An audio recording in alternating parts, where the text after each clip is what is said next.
आज जो हम टॉपिक यहाँ पर टच करने वाले हैं वो आज तक मैंने जितने भी सेशंस करे हैं उन सब में से सबसे इम्पॉर्टेंट टॉपिक है, वो है how to choose your career. कि जो पेरेंट्स हमसे एक्सपेक्ट करते हैं कुछ हद तक वो एक्सपेक्टेशंस भी पूरी हो जाए और जो हम करना चाहते हैं वो भी हम कर सकें और आगे फाइनेंशियली ग्रो करने की जो पॉसिबिलिटीज़ हैं वो इनफाइनाइट हो।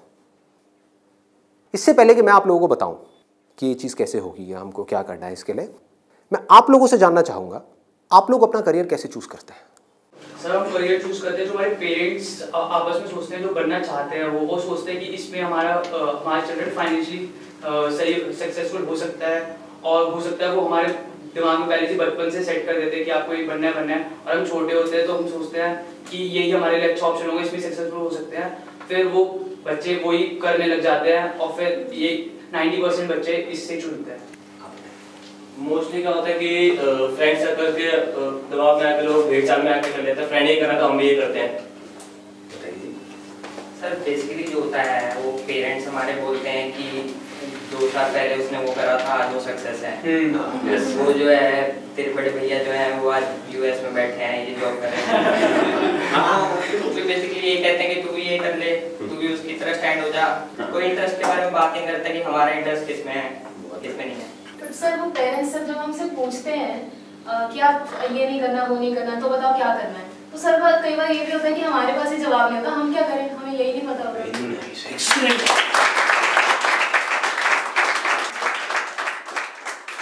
इसमें गलती पेरेंट्स की भी नहीं है। जैसे मैं आपको बोलता हूँ कॉमर्स, कुछ लिमिटेड ऑप्शंस माइंड में आते हैं। क्या आते हैं? सीए आता है और बीकॉम आता है और बीबीए आता है, एमबीए आता है, सीएफए आता है, और कोई ऑप्शन आता है? आता ही नहीं है। तो ध्यान से देखो क्या हो रहा है, हम सब बच्चों की सोच एक जैसी है, सब पेरेंट्स की सोच एक जैसी है।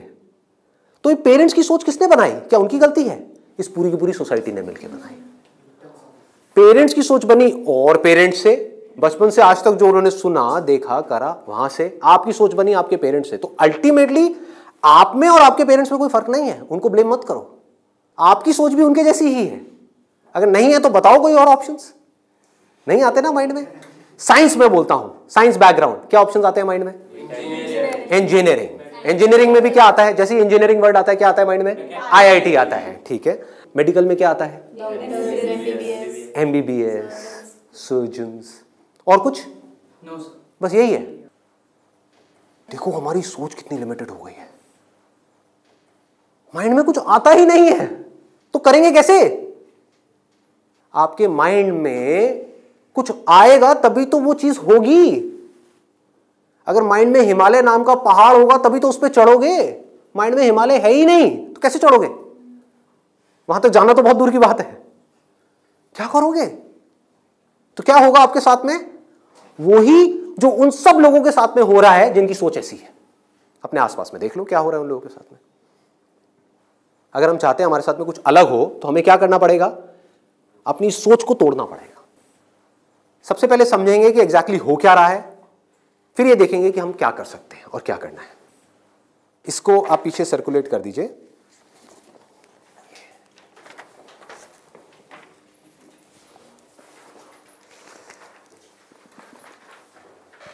इसमें लिखा है how to choose a career. अच्छा, पढ़ाई में हमको आगे बढ़ने के लिए, मान लो जैसे मैंने बोला साइंस बैकग्राउंड, तो माइंड में क्या आया? इंजीनियरिंग आया, इंजीनियरिंग से आईआईटी आया, आईआईटी से कोटा आया, या और ये जो तैयारी वाले इंस्टीट्यूट्स हैं वो आए, वहाँ पर जाओ, जा करके तैयारी करो, यही सब होता है।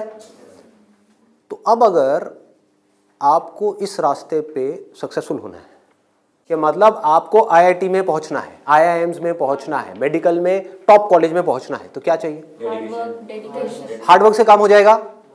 आराम से सोचो, आराम से सोचो। ये जो सोच है ना हमारी वो बड़ी खतरनाक बनी हुई है, उसी सोच पे क्वेश्चन मार्क लगाना है। हार्डवर्क सबसे ज्यादा कौन करता है? एक रिक्शे वाला, लेबरर सक्सेसफुल हो जाता है वो। ऐसे बच्चे देखे हैं जो बहुत हार्डवर्क करते हैं और तब भी नहीं हो पाता उनका, और ऐसे बच्चे हैं जो इतना हार्डवर्क नहीं करते हैं, अपनी लाइफ में एक बैलेंस बनाते हैं, मतलब घूमते फिरते भी हैं, मजे भी करते हैं, साथ साथ में पढ़ाई भी करते हैं और वो टॉप कर जाते हैं। तो इसका मतलब क्या है? हार्डवर्क पे क्वेश्चन मार्क लगाओ। हार्डवर्क इंपॉर्टेंट है, लेकिन हार्डवर्क भी अगर सही डायरेक्शन में ना किया जाए तो बकवास है। समझ रहे हो? सक्सेस यहां है, आप वहां भाग रहे हो पूरी जान लगा करके पागलों की तरह, कभी सक्सेसफुल हो सकते हो? हार्डवर्क तो कर रहे हो, क्यों नहीं हो सकते? डायरेक्शन ही गलत है। सबसे पहले क्या चाहिए? एक सही डायरेक्शन चाहिए, सबसे पहले, मोस्ट इंपॉर्टेंट। मतलब कि जिस डायरेक्शन में हम भाग रहे हैं, पहले हमको उसको समझना है कि हम सही डायरेक्शन में भी भाग रहे हैं या इसलिए भाग रहे हैं क्योंकि सब भाग रहे हैं। या ये कहो, हो सकता है ये जो सब भाग रहे हैं उसमें से कुछ लोगों के लिए वो डायरेक्शन सही हो, हमारे लिए गलत हो। समझ पा रहे हो? पता कैसे चलेगा कि कैसे पता लगेगा? एक्सीलेंट। देखो क्या है, सिर्फ 2 पैरामीटर्स हैं जिसके ऊपर हमको दिमाग लगाना है। एक है कंपटीशन, एक है कंसंट्रेशन पावर। जहां पर भी कंपटीशन ज्यादा है, मतलब क्या है कि वहां पर लाखों बच्चे ट्राई कर रहे हैं, होना कितनों का है? 1%, 2%, 3%। रियलिटी है। मैं कुछ भी हाइपोथेटिकल बात नहीं करूंगा। क्या ये जो लाखों बच्चे ट्राई करते हैं, कोई भी ये सोच करके ट्राई करता है? लाखों रुपए जा करके कोचिंग इंस्टीट्यूट में स्पेंड करता है कि मेरा नहीं होगा? देखो कितना मजेदार है। मतलब लाखों को यह लग रहा है कि हमारा हो जाएगा। तो अब सबसे पहला यहां पर जो क्वेश्चन पूछना है, जो ना अभी पेरेंट्स पूछ रहे हैं ना बच्चे खुद पूछ रहे हैं, वो अपने आप से पूछना है। वो ये कि मेरी कंसंट्रेशन पावर्स कैसी है। सिंपल है ना? इसमें कोई कॉम्प्लिकेटेड है? कि अगर आपको इन कॉम्पिटिटिव एग्जाम्स में कॉम्पीट करना है, दिन में 10-10 घंटे पढ़ना है, 15-15 घंटे पढ़ना है, उससे भी काम नहीं होने वाला, क्योंकि बहुत लोग पढ़ते हैं फिर भी नहीं कर पाते। तो इसका मतलब क्या है? आपको अपने आप से सच बोलना होगा। अब ये बड़ा टेढ़ा काम है, क्योंकि दुनिया में हमारी आदत क्या पड़ी हुई है? झूठ बोलने की। किसी से भी जाकर के पूछो, हाँ भाई तेरे में पोटेंशियल है, कर लेगा आईटी? हाँ मैं तो कर लूंगा, मैं तो कर लूंगा। फिर हुआ क्यों नहीं? हुआ क्यों नहीं? अरे वो लक साथ नहीं हो पाया, कोई वजह होगी, नहीं हो पाया। मतलब क्या था? डायरेक्शन ही गलत थी, स्टार्टिंग ही गलत हो गई। अब आप कैसे ये डिसाइड करोगे कि आपकी कंसंट्रेशन पावर स्ट्रांग है या नहीं है? माइंड की थोड़ा सा डेप्थ में जाते हैं। कैसे डिसाइड करोगे? जब भी आप किसी कॉम्पिटिटिव एग्जाम में कॉम्पीट कर रहे हो, तो आपको ये देखना होगा आपके कॉम्पिटिटर्स कौन है। फॉर एग्जाम्पल, आप एक रेस में भाग रहे हो, आपके साथ में कोई एथलीट है जिसने 10 साल प्रैक्टिस करी है रेस में भागने की।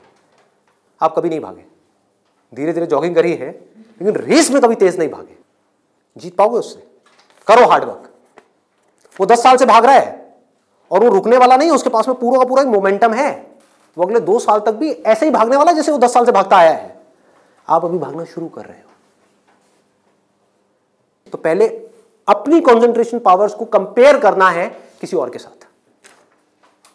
That is going to be a realistic solution. एक है थियोरेटिकल सोल्यूशन। थियोरेटिकल क्या है? माँ बाप कह रहे हैं बच्चों को भागो, बच्चे भी अंदर से कह रहे हैं भागो। यही हो रहा है, करेंगे करेंगे करेंगे करेंगे करेंगे, चार्ज अप हुए पड़े हैं पागलों की तरह। इनको ये नहीं समझ पा रहा कि मेरे अंदर वो स्ट्रेंथ है भी या नहीं है। बहुत बारीक बात है, अगर इसको हमको समझ आए तो। एक बॉक्सिंग रिंग में आप हो, ठीक है, तो सामने देखो कि जो बॉक्सर है वो है कौन जिससे आप लड़ने के लिए जा रहे हो। इसी को तो कंपटीशन बोलते हैं। तो अगर उस कंपटीशन को आपको जीतना है, और जीतना ही है, हारना किसको है? किसको अपने माँ बाप के पैसे डुबोने हैं? किसको अपनी लाइफ खराब करनी है? जीतना ही है। तो जीतने का क्या तरीका है? पहले अपने कॉम्पिटिटर्स की स्ट्रेंथ को समझ जाओ। समझ लो कि आप कॉम्पीट कर किसके साथ में रहे हो। वो कैसे समझोगे? रियलिस्टिकली अपने आप से पूछो, अपने स्कूल के बैकग्राउंड के बेस पे या जो भी आज तक आपने किया है उसके बेस पे। कुछ बच्चे होते हैं जिनको एक चैप्टर है, मान लो एक बुक में, उसको पूरा याद करने में या समझने में 1 घंटा लगता है। आपको कितनी देर लगती है?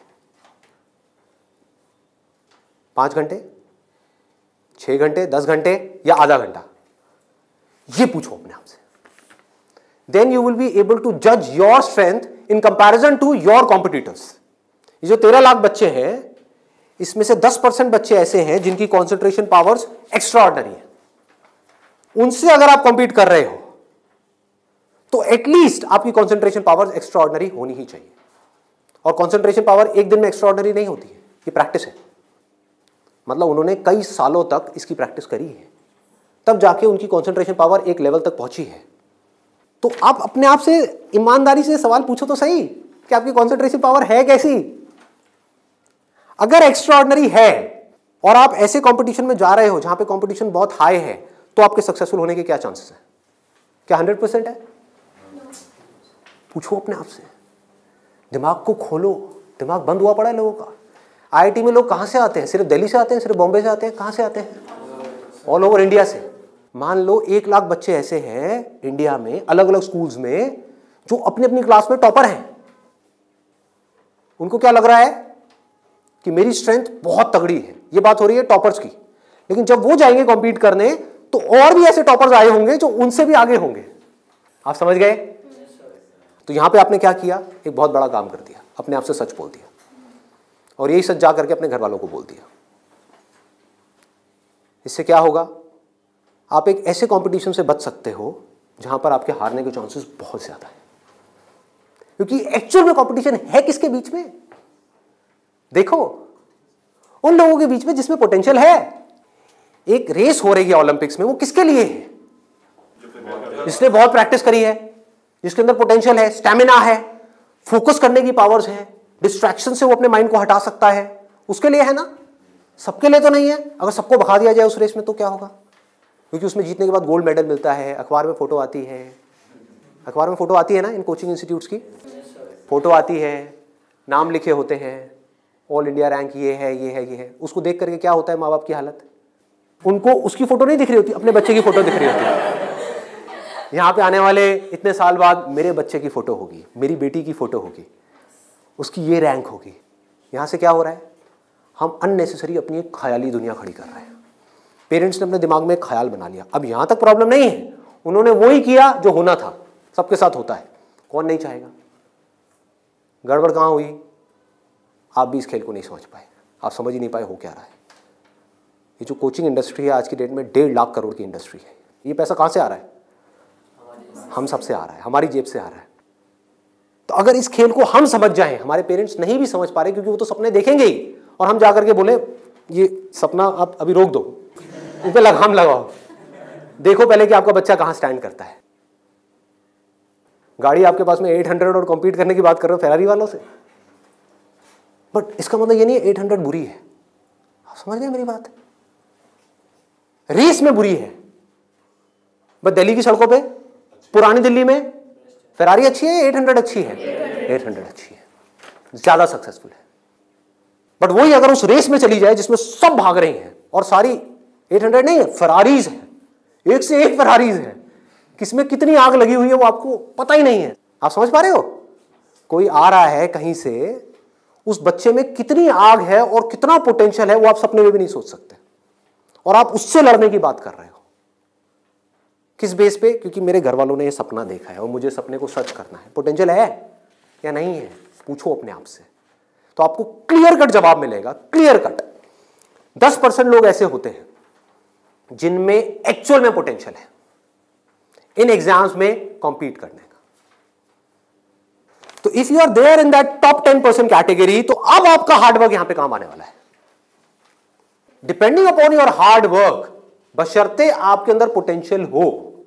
फॉर एग्जाम्पल फेरारीज की रेस हो रही है, उसमें आपने पूरी जान लगा दी, एक सेकंड के लिए भी डिस्ट्रैक्ट नहीं हुए। ठीक है, डिस्ट्रैक्ट होने में 1 सेकंड लगता है। डिस्ट्रैक्शंस वाला मेरा सेशन है पावर ऑफ फोकस, वो देखा होगा आप लोगों ने। बहुत तरह की डिस्ट्रैक्शंस हैं। मान लो आप हो तो फेरारी, लेकिन डिस्ट्रैक्ट हो गए, रुक गए, रेस यहां हो रही है, आप यहां चले गए, आउट है कि नहीं?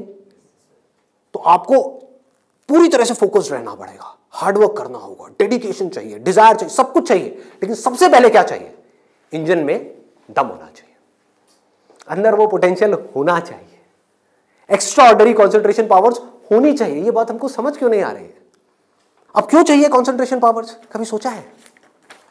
2 तरह के काम है इस दुनिया में, एक वो जिसमें हमारा इंटरेस्ट है, दूसरा वो जिसमें इंटरेस्ट नहीं है। जहां इंटरेस्ट नहीं है वहां पर कॉन्सेंट्रेशन पावर्स का स्ट्रांग होना बहुत जरूरी है, जहां है वहां पर नहीं है, क्योंकि वहां तो ध्यान लग जाता है। वीडियो गेम खेलने के लिए कॉन्सेंट्रेशन पावर चाहिए क्या? क्यों? क्यों? इंटरेस्ट है तो वहां पर कॉन्सेंट्रेशन हो जाता है, खेलने में कॉन्सेंट्रेशन हो जाता है, और बहुत सारी चीजों में कॉन्सेंट्रेशन हो जाता है। पढ़ाई में हमें कॉन्सेंट्रेट करना पड़ता है और चाहिए ही चाहिए, क्योंकि पढ़ाई में 99.99% लोगों का इंटरेस्ट नहीं होता, तो कैसे पढ़ाई में क्रैक कर पाएंगे? तब जब अपने ध्यान को ऐसी जगह पे रोकना आता हो जहां पे हमारा इंटरेस्ट नहीं है। और ऐसी स्ट्रेंथ कितने लोगों में होती है? सच सच बताना आज, मतलब ईमानदारी से, आप में से कितने हैं यहां पर जो आप क्लेम कर सकते हो कि मेरी जो कॉन्सेंट्रेशन पावर्स हैं वो एक्स्ट्राऑर्डिनरी है? ऑनेस्टली आपकी है, let's give a big hand for it. हम सब में से सिर्फ एक की, और ट्राई कौन करते हैं? सब करते हैं। मेजॉरिटी ऑफ पीपल, सब तो नहीं कह सकते, मेजॉरिटी ऑफ पीपल करते हैं। है ना खतरनाक खेल। और एक बहुत बड़ी चीज हुई है अभी यहां पर, आप में से सिर्फ एक ने अपना हाथ उठाया, बाकी ने नहीं उठाया। इसका मतलब आपने क्या किया? सच बोल दिया, एक्सेप्ट कर लिया। अगर अपने घर पे भी एक्सेप्ट कर लो तो क्या होगा? खेल शुरू होने से पहले ही खत्म हो जाएगा। अगर ये मेजॉरिटी ऑफ बच्चों को समझ आ जाए, इंडिया में लाखों बच्चे मेरी वीडियोस देखते हैं, उनको ये समझ आ जाए और वो अपने आप से सच बोल दें, अपना हाथ ऊपर ना करें, अपने घर पे जाकर के बोल दें मेरी कंसंट्रेशन पावर एक्स्ट्रा ऑर्डिनरी नहीं है। हाँ, मेरी क्लास में कुछ 4 बच्चे हैं, उनकी है, वो भी कॉम्पीट करने जा रहे हैं, उनको करने दो। मुझे नहीं लगता कि मैं जीत पाऊंगा इस खेल में। हाँ, कुछ और ऐसे खेल हैं जहां पर मैं फाड़ दूंगा। तो क्या होगा? अब क्या आपके पेरेंट्स भेजेंगे आपको? पहले ही बोल दो, आपने भेजना है भेज दो, लेकिन आपका पैसा डूबेगा। 5 लाख डुबोने हैं, डुबो दो। भेजना है भेज दो, मुझे पता है मेरा नहीं हो पाएगा। ये झूठ है, ये नेगेटिव थिंकिंग है, या ये रियलिस्टिक थिंकिंग है? समझो, realistic thinking, that is the biggest thing जो हमको समझना है। पॉजिटिव थिंकिंग का लोग मतलब क्या निकालते हैं कि मेरे पास में मारुति 800 है और मैं ये एक्सेप्ट ही ना करूं कि मेरे पास में मारुति 800 है, मैं अपना एक ख्याल बना लूं कि मेरे पास में फेरारी है और जाकर के कॉम्पीट करूं ऐसे लोगों के साथ में जिनके पास में एक्चुअल में फेरारी है।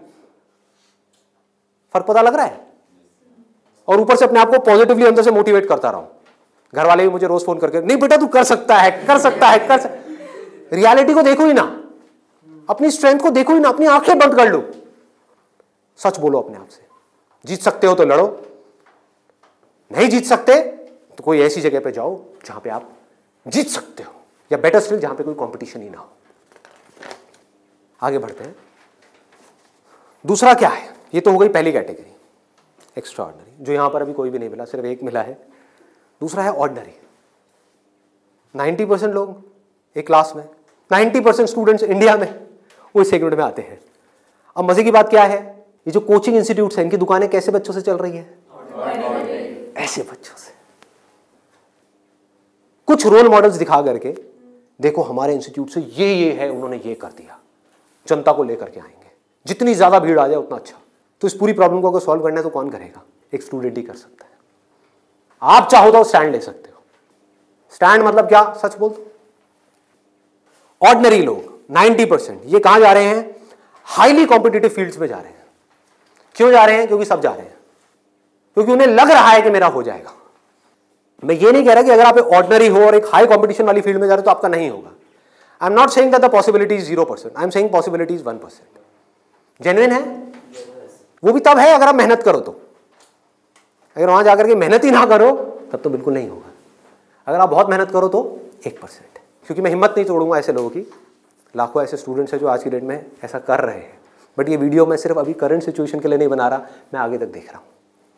आने वाले 20 साल, 50 साल, 100 साल आगे तक देख करके चल रहा हूँ कि इंडिया की प्रॉब्लम्स का अगर हमको सोल्यूशन निकालना है, अनएम्प्लॉयमेंट का सोल्यूशन निकालना है, डिप्रेशन का सोल्यूशन निकालना है, तो वो सोल्यूशन क्या है? मेरी सोच वहां पर चल रही है। इसकी वजह से होगा क्या? अभी जो ऑलरेडी ऐसे ऑर्डिनरी स्टूडेंट्स हैं और वो ऐसी जगह पे चले गए हैं तो उनकी हिम्मत टूट जाएगी इस वीडियो को देख करके। तो मैं उनको क्या कहूँगा? उम्मीद है, लगा दो जान। बस साथ में क्या कहूँगा उन पेरेंट्स को जो अब ऐसा गेम खेलने वाले हैं, उन स्टूडेंट्स को क्या कहूँगा? मोस्ट इंपॉर्टेंट जो मुझे देख रहे हैं, बड़ा सिंपल है कि अपने पेरेंट्स को जाकर के कहो मुझे नहीं लगता कि मेरे में पोटेंशियल है, मुझे नहीं लगता कि मैं कर पाऊंगा। हाँ, 1% चांस है। सच बोल दो, बोलो मैं ये नहीं कह सकता मैं कर ही नहीं सकता, 1% चांस, 99% चांस है मैं नहीं कर पाऊंगा। मैं जानता हूं अपने आप को, आप नहीं जानते, मैं जानता हूं। मुझे पता है अंदर से कि मैं क्या हूं, मुझे पता है अंदर से कि मेरे अंदर कितनी आग है, कितना पोटेंशियल है। मैं अपने दोस्तों के साथ में बैठ के पढ़ा हूं, मुझे पता है अंदर से कि मैं क्या हूं। तो आप क्या कहोगे? सच बोलोगे अपने घर वालों को जाके कि देखो अगर आप मुझे 2 साल तक की कोचिंग कराओगे, उसमें मान लो लाख रुपए साल की फीस हो गई, प्लस रहना खाना पीना वॉटेवर इट इज, टोटल मान लो 2 साल में कितना खर्चा आया? 4-5 लाख रुपए। 5 लाख मान लेते हैं। तो आप बोलोगे अपने घर वालों को जाकर के, अगर अभी भी ये सब सुनने के बाद भी आप कहते हो कोई बात नहीं बेटा 1% चांस है, तू कर ले, तो मैं आपको एक बेटर ऑप्शन देता हूं प्रैक्टिकल रियलिटी के बेस पे। यहां पे अगर आपके पेरेंट्स आपके ऊपर दाव लगाते हैं, जीतने के चांसेस क्या है पेरेंट्स के? 1:100। इससे बेटर ऑप्शन क्या है? गोवा जाओ। Seriously, I am serious about it, मजाक नहीं कर रहा। गोवा जाओ, वहां पे कैसीनोज हैं, वहां पे अगर आप 5 लाख रुपए लगाते हो, एक रूले करके गेम है, पता है आप लोगों को? सारे जुआरी हैं क्या यहाँ पे? रूले गेम है जिसमें एक बॉल घुमाते हैं, 36 नंबर होते हैं और एक 0 होता है। वहां पे अगर आप 1 नंबर पे पैसा लगाते हो और वो नंबर आ जाता है तो 1 रुपए आपका बन जाता है 36 रुपए। जीतने की प्रोबेबिलिटी क्या है?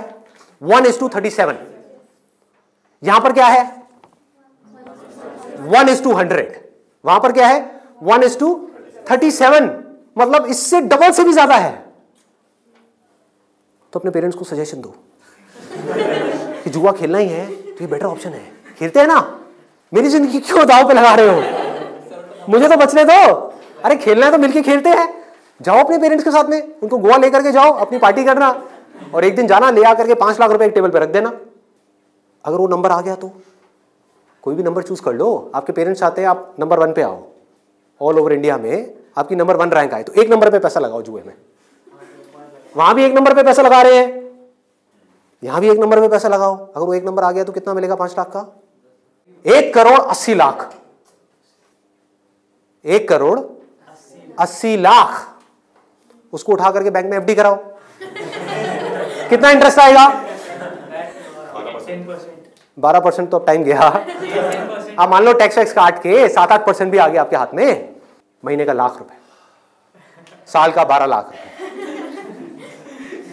सोचो क्या ये प्रैक्टिकल है या नहीं है? जो बात मैंने बोली है थियोरेटिकल है, प्रैक्टिकल है। वहां भी जुआ है, यहां भी जुआ है। आप भी बोल रहे हो हाँ शायद मेरा हो जाएगा, पेरेंट्स भी कह रहे हैं हाँ शायद इसका हो जाएगा। प्रोबेबिलिटी हमारे सामने है, आपके होने की जो प्रोबेबिलिटी है वो हमारे सामने है। हाँ अगर आप एक्स्ट्राऑर्डिनरी में हो तो बात अलग है, मैं उसकी बात नहीं कर रहा। वहां पर आ गई 10% से 100%, तो वहां पर जुए का कोई कंपैरिजन नहीं है, ठीक है ना। बट अगर आप ऑर्डिनरी में हो और वहां पर जाकर के आप कॉम्पीट कर रहे हो, इससे बेटर ऑप्शन है जुआ। अगर घर वाले कहेंगे पैसा डूब गया तो जुए में, तो बोलो वो तो यहां भी डूब रहा है। हाँ? यहां भी तो डूब रहा है। फर्क क्या है? इसको बोलते हैं एक रियलिटी के बेस पर समझ करके सोच करके लिया हुआ डिसीजन। तो अब तीसरा ऑप्शन क्या है हमारे पास में? कोई ऐसा करियर चूज करो, देखो कितना मजेदार है, जहां पे आपको कंसंट्रेशन पावर की जरूरत ही ना हो, not required. If you love singing, concentration power चाहिए क्या? नहीं चाहिए, हो जाएगा। किसी खेलने में इंटरेस्ट है तो वहां पे कंसंट्रेशन पावर बहुत स्ट्रांग चाहिए क्या? हो जाएगा, घंटों तक हो जाएगा। एक है कंसंट्रेट करना पड़ता है, एक है कंसंट्रेशन हो जाता है। दोनों में बहुत फर्क है। इंटरेस्टिंग है तो कंसंट्रेशन हो जाता है, इंटरेस्टिंग नहीं है, बोरिंग है तो कंसंट्रेट करना पड़ता है, फिर चाहे वो पढ़ाई हो चाहे जॉब हो। ये छोटी सी सोच चाहिए, समझ चाहिए। अब यहां पे क्या चलेगा? इन फील्ड्स में कंपटीशन क्या है? आर्ट हो गया, स्पोर्ट्स हो गया, कोई भी क्रिएटिव फील्ड हो गई, वहां पर कंपटीशन क्या है? बहुत ज्यादा है उन लोगों के लिए जो मीडियोकर है। लेकिन अगर आपके अंदर टैलेंट है, कोई कंपटीशन नहीं है, क्योंकि दोनों को आपस में कंपैरिजन किया ही नहीं जा सकता, कोई नंबर्स नहीं है ना। ध्यान से समझो, जैसे आप किसी एग्जाम में जाते हो तो एक कंपेयर किया जा सकता है आपको किसी से, क्योंकि आपके आए 90%, किसी और के आए 99%, तो कंपैरिजन है। टैलेंट में क्या है? आपके अंदर एक तरह का टैलेंट है, किसी और के अंदर और कोई तरह का टैलेंट है। आप जो कर सकते हो वो नहीं कर सकता, वो जो कर सकता है वो नहीं कर सकता। एक सिंगर है, उसकी अलग तरह की आवाज है, कोई और सिंगर है, उसकी अलग तरह की आवाज है। अब यहां पे भी एक छोटा सा प्रॉब्लम है। प्रॉब्लम क्या है यहां पर? प्रैक्टिकली आप लोग बताओ कि प्रॉब्लम क्या है यहां पर इस तरह का कुछ करने में? स्कोप क्या होगा, क्या नहीं होगा? देखो अगर टैलेंट हो तो स्कोप होगा या नहीं होगा? होगा। बट ऑब्वियस, टैलेंट कैसे डेवलप होता है? प्रैक्टिस। और ये भी तभी काम आएगा जब इंटरेस्ट होगा। समझ गए ना? जितना ज्यादा इंटरेस्ट होगा उतना ही ज्यादा पैशन होगा, जितना ज्यादा पैशन होगा उतना ही ज्यादा पैशन के साथ प्रैक्टिस करोगे, जितना प्रैक्टिस करते चले जाओगे उतना ही टैलेंट बढ़ता चला जाएगा, जितना आपका टैलेंट बढ़ता चला जाएगा आपके लिए कंपटीशन उतना ही कम होता चला जाएगा। क्लियर है ना? बट आप इन सारे रूट से भागने के लिए वहां पर जा रहे हो तो भगवान ही मालिक है आपका। समझ गए? पढ़ाई के टॉर्चर से बचने के लिए जबरदस्ती कोई ऐसा काम नहीं है जो आपको बहुत इंटरेस्टिंग लगता है फिर भी आप कर लो, आपको हाँ ये सही है, तो आपका वही हाल होगा जो वहां पे कंपटीशन में बाकी लोगों का हो रहा है। मतलब आपको जेन्युइनली चूज करना होगा कोई ऐसा interest which you are extremely passionate about, extremely passionate about. ठीक है, इससे भी एक स्टेप आगे बढ़ते हैं। यहां पे प्रॉब्लम एक है बहुत सिंपल सी, जो मेरे पास में कमेंट्स आते हैं कि हमें पता ही नहीं है कि ऐसा इंटरेस्ट क्या है। I don't know what that interest is. मेरे लिए ऐसा कोई इंटरेस्ट नहीं है, कोई ऐसा टैलेंट नहीं है, कोई ऐसी स्किल नहीं है जो मैं कह सकूं कि हाँ इसके बेस पे मैं अपनी पूरी लाइफ स्टेक पे लगा सकता हूं। उनके लिए क्या सोल्यूशन है? आपके घर वाले चाहते हैं आपको डिग्री मिले, आप चाहते हो कुछ अपना करना, फाइनेंशियली भी सक्सेसफुल हो जाओ, तो उसका ऑप्शन क्या है? ये रहा। यानी कि आप बहुत ज्यादा टफ एग्जाम्स को क्रैक नहीं कर सकते, बहुत ज्यादा टफ पढ़ाई नहीं कर सकते, लेकिन आप पढ़ सकते हो। तो आप एक ऐसी फील्ड चूज करते हो जहां पे कंपटीशन लो है, जहां पे कंपटीशन कम है, और अगर वहां पर आप स्मार्ट वर्क करने लग जाओ तो आपके जीतने के जो चांसेस हैं, सक्सेसफुल होने के चांसेस हैं, that starts from 10% and goes up to 100%, as good as उन लोगों के कंपैरिजन में जो यहां पर टॉप पर है। और यहां पर कोई लिमिट नहीं है कि हम क्या कर सकते हैं। स्मार्ट वर्क को मैंने नीचे डिफाइन भी किया हुआ है कि what does smart work mean. It means developing your understanding, that is smart work. जो काम आप कर रहे हो उसकी समझ अगर आपको है कि आप क्या कर रहे हो, क्यों कर रहे हो, कैसे कर रहे हो, तो आप स्मार्ट वर्क कर रहे हो। समझ नहीं है बस कर रहे हो तो आप हार्ड वर्क कर रहे हो। अब इसमें मैं आपको एक प्रैक्टिकल एग्जांपल देने वाला हूं। एक सिंपल सा करियर मैं आपको बता रहा हूं, फिजियोथेरेपी। सुना इसके बारे में सबने? अभी कुछ दिन पहले मेरी नेक में थोड़ा सा पेन हुआ, मैंने गूगल पे जाकर के सर्च किया physiotherapy services at home in my area. Locality मैं नहीं बताऊंगा नहीं तो लोग मेरे घर आ जाएंगे। तो मैंने सर्च किया, वहाँ पर ऊपर कुछ लिस्टिंग्स आई, कुछ वेबसाइट्स आई, उसमें एक डॉक्टर का नाम मुझे मिला, उनकी मैं वेबसाइट पे गया, वहाँ जा कर के उन डॉक्टर के बारे में मैंने 2-3 मिनट पढ़ा, समझा, मुझे अच्छा लगा पढ़ करके, समझ करके। उनको फ़ोन किया, वो मेरे घर पे आए, उन्होंने मुझे 7 दिन तक फिजियोथेरेपी ट्रीटमेंट दिया। वो एक ट्रीटमेंट का लेते हैं 500 से 700 रुपये, कई बार 1000 रुपये भी लेते हैं, depending upon the complications and time involved. मेरे से उन्होंने लिए 500 रुपये। मैंने उनसे पूछा कि आप दिन में ऑन एन एवरेज कितने ट्रीटमेंट्स करते हो? उन्होंने कहा एक दिन का ऑन एन एवरेज मैं 8 से 10 ट्रीटमेंट्स करता हूँ। मैंने कैलकुलेशन करी, दिमाग से रहा, 8 से 10 का मतलब क्या हुआ? 4 से 5,000 रुपये एक दिन का, एक महीने का नहीं, एक दिन का। कितना हो गया एक महीने का? लाख से 1.25 लाख रुपए।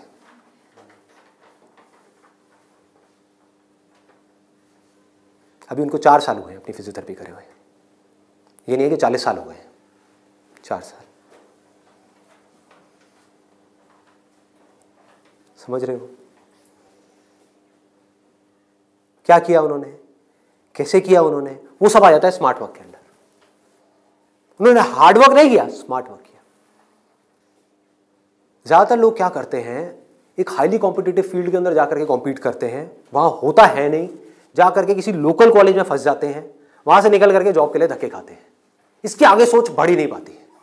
जॉब नहीं मिल रही तो दुखी हो जाते हैं, उसके बाद में जब बहुत टाइम तक जॉब नहीं मिल रही होती तो जो भी जॉब होती है, जैसी भी जॉब होती है, कर लेते हैं। होता है प्रैक्टिकली ऐसा है? नहीं होता है। पढ़ाई करिए किसी फील्ड में, जॉब कर रहे हैं किसी और फील्ड में, मतलब कि वो पढ़ाई करी वो बेकार हो गई। स्मार्ट वर्क किसे कहते हैं? आप एक फिजियोथेरेपी कॉलेज में गए, कोई टॉप कॉलेज नहीं जहां पे अगेन कंपटीशन है, किसी लोकल कॉलेज से। क्योंकि कोई भी जब फिजियोथेरेपी कराता है तो पूछता नहीं आपने कौन से कॉलेज से किया है। मैंने नहीं पूछा, कोई नहीं पूछता। तो किसी भी कॉलेज से अच्छे से जा करके आप स्टडी करके आ गए, डिग्री लेकर के आ गए। आप कहीं भी जाओगे कभी भी आपको जॉब तो मिल ही जाएगी, जो सुन करके आपके घर वाले कन्विंस हो जाएंगे, कहेंगे हाँ ठीक है एक बैकअप प्लान तो है। तो एक ऐसा रास्ता जहां पर वर्स्ट के सिनेरियो में आपको जॉब भी मिल जाए लेकिन बेस्ट के सिनेरियो की कोई अपर लिमिट ना हो। अब बात आती है कैसे करोगे आप इस चीज को। इसका स्कोप देखो कि आने वाले टाइम में अभी जितनी तेजी से मोबाइल, लैपटॉप, कंप्यूटर सब लोग इस तरह भाग रहे हैं, सबके ये प्रॉब्लम्स आनी ही आनी है। बैक में प्रॉब्लम आनी ही आनी है, नेक में प्रॉब्लम आनी ही आनी है, और पता नहीं कितनों को कितनी आ भी रही है। आपके घर में भी जो आपके पेरेंट्स हैं उनको सबको कहीं ना कहीं दर्द होगा। तो आपने पहले तो ये समझा कि हाँ, इसका स्कोप कभी कम नहीं होने वाला, बढ़ने ही वाला है। ठीक है, इसमें कंपटीशन भी बढ़ेगा जब स्कोप ज्यादा है तो, लेकिन किन लोगों के लिए बढ़ेगा? जो हार्ड वर्क कर रहे हैं, लेकिन जो स्मार्ट वर्क को समझ पा रहे हैं वो कुछ भी कर सकते हैं। तो आप क्या कर सकते हो? आपने कहा कि सिर्फ इससे काम नहीं चलने वाला, वो मुझे समझ आ रहा है, जैसे मैंने फिजियोथेरेपी का किया, सिर्फ इससे काम नहीं चलने वाला, तो इसके साथ में कुछ और चीजें भी हैं जो मुझे सीखनी पड़ेंगी। क्या सीखना पड़ेगा? जिसका हो सकता है इससे डायरेक्ट कोई कनेक्शन ना हो। 1 महीने का छोटा सा कहीं से वेबसाइट डेवलपमेंट का कोर्स कर लिया, और ऑनलाइन मार्केटिंग का, कि ऑनलाइन मार्केटिंग कैसे करते हैं। गूगल में जब भी आप कुछ सर्च करते हो तो वहां पे एड्स आती हैं, उसको बोलते हैं गूगल एडवर्ड्स। ये किस तरह से काम करता है। आपने कहा ऑनलाइन मार्केटिंग मैंने सीख ली, उसके अलावा मुझे अपनी कम्युनिकेशन स्किल्स पे काम करना होगा, क्योंकि अगर मैं कहीं जा रहा हूं, किसी से बात कर रहा हूं और मैं बेवकूफ लग रहा हूं बात करने में, तो कोई मुझे दोबारा क्यों बुलाएगा। तो आपने क्या किया? कम्युनिकेशन स्किल्स का एक कोर्स किया 1 महीने का, उसके अलावा इंग्लिश स्पीकिंग का एक कोर्स किया 6 महीने का या 1 साल का। इस सबसे हो क्या रहा है? आप एज एन इंडिविजुअल बेटर बनते चले जा रहे हो। उसके बाद में धीरे धीरे आप अपनी एक क्लाइंटेल बनाओगे। शुरू में मान लो आपको दिन में 2 या 4 लोगों ने बुलाया, वर्स्ट केस सिनेरियो मान लो ना, घर से आप ऑपरेट कर रहे हो, अभी आपने कोई अपना क्लिनिक नहीं बनाया है, घर से आप ऑपरेट, और ये कोई थ्योरेटिकल बात नहीं है, ऐसे बहुत सारे लोग हैं जो ऑलरेडी ये काम कर रहे हैं, बहुत लोग कर रहे हैं। अपने नाम को मल्टीपल वेबसाइट्स में आप लिस्ट कर दोगे, इनको डायरेक्टरीज बोलते हैं, ऑनलाइन डायरेक्टरीज। तो ऑनलाइन सर्च इंजन में कोई भी कुछ भी सर्च करेगा तो कहीं ना कहीं वो आप तक पहुंच जाएगा, चाहे वो एक वेबसाइट के थ्रू पहुंचे, चाहे आपके थ्रू पहुंचे, चाहे एड के थ्रू पहुंचे, चाहे कहीं से भी पहुंचे, वो आप तक पहुंचेगा। अगर उनको आपने सेटिस्फाई कर दिया अपनी बातों से भी, अपने ट्रीटमेंट से भी, ईमानदारी से जेन्युइनली अच्छा ट्रीटमेंट कर दिया, तो वो क्या करेंगे? लोकेलिटी में रिकमेंड करेंगे, अपने फ्रेंड सर्कल में करेंगे, अपने रिलेटिव्स में करेंगे। तो धीरे धीरे क्या होगा? कुछ महीनों में क्या होगा? यहां पे थोड़ा पेशेंस रखना होगा। ये नहीं है सारा काम 1 दिन में हो जाएगा। आईआईटी में भी आपका एडमिशन होगा तो ये नहीं कि हलवा है वहां से क्लियर करना, 4 साल तक लग करके दिन रात काम तो करना ही पड़ेगा ना, यहां भी करना पड़ेगा। तो आप सीखते जा रहे हो, समझते जा रहे हो, धीरे धीरे आपको कुछ ऐसी टेक्नोलॉजीज के बारे में पता लगेगा, कुछ ऐसे इक्विपमेंट्स के बारे में पता लगेगा। इसमें हजारों तरह के इक्विपमेंट्स हैं, हजारों तरह की चीजें हैं, अलग अलग तरह के ट्रीटमेंट्स के लिए। इतनी बड़ी फील्ड है ये। आप आने वाले टाइम में फिजियोथेरेपी का एक ऐसा क्लिनिक बना सकते हो अपनी सिटी में या कहीं पर भी, जो अपने आप में स्टेट ऑफ द आर्ट हो, मतलब ऐसा जो पूरे इंडिया में ना हो। और क्लिनिक आप ऐसे करते करते धीरे धीरे, अभी 1 दिन में या 2 दिन में नहीं होगा, मान लो 5 साल में होगा, 10 साल में होगा, 20 साल में होगा। क्लिनिक कितना बड़ा हो सकता है, कितने क्लिनिक्स हो सकते हैं, क्या क्या हो सकता है, कोई लिमिट नहीं। अगर कुछ लोग जो मेरी इन बातों को समझ पाए, जो बातें मैं कर रहा हूं, और कुछ ऐसी डायरेक्शन में जा पाए सेंसिबल तरीके से, smartly, not by doing a lot of hard work but by doing smart work, तेजी से आगे बढ़ पाए, तो आने वाले टाइम में यही वो लोग होंगे जो आने वाले टाइम में लोगों के लिए जॉब अपॉर्चुनिटीज क्रिएट करेंगे। अंदर से एक ये फीलिंग होनी चाहिए कि मुझे लोगों की प्रॉब्लम्स को सॉल्व करना है। अगर मैं कर पाया तो मेरी प्रॉब्लम्स तो सारी अपने आप सॉल्व हो जाएंगी, वो लोग करेंगे ना। अगर आपने किसी के दर्द का इलाज कर दिया तो वो आदमी आपको पता है क्या कहेगा? बताओ आपको क्या चाहिए। वो लोग आपके पीछे आएंगे। आपने उनको बोल दिया ना, नहीं मैं आज आपका ट्रीटमेंट नहीं कर रहा, नहीं डॉक्टर साहब आप बताओ कब आओ। मतलब कि अपने आप को अंदर से स्ट्रांग बना लो तो दुनिया भागती हुई आपके पास आएगी। ये एक रास्ता है। एक है अंदर से तो स्ट्रांग बनो मत और दुनिया के पीछे भागते रहो। भैया मेरा कुछ हो सकता है, भैया मेरा कुछ हो सकता है, भैया कहीं लगवा दो, जॉब लगवा दो, भैया ये भैया वो भैया वो। अरे काहे का भैया, समझे? ये एटीट्यूड चाहिए। ढंके की चोट पे आप काम करो। मैंने लाइफ में जो भी काम किया है बिल्कुल एटीट्यूड के साथ किया है। ये मैं कर रहा हूं, आपको चाहिए तो लो, नहीं चाहिए तो आगे बढ़ो। Does not make any difference to me, क्योंकि मैं जो कर रहा हूं आई बिलीव इन इट। मैं कोई भीख नहीं मांग रहा हूं आपसे। और बहुत सारे लोग होते थे जिनको मैं मना कर देता था, जो मैं नहीं कर रहा तुम्हारा शूट, और वो जा करके 4 लोगों को पकड़ के ले आते थे, ये बंदा जेन्युइन है, इसमें दम है ना बोलने का।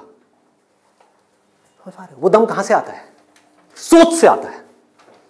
सोच को खोलो, बंद करके इसमें मत रहो, फाड़ दो। और फिर भी रहना है तो आपकी चॉइस है।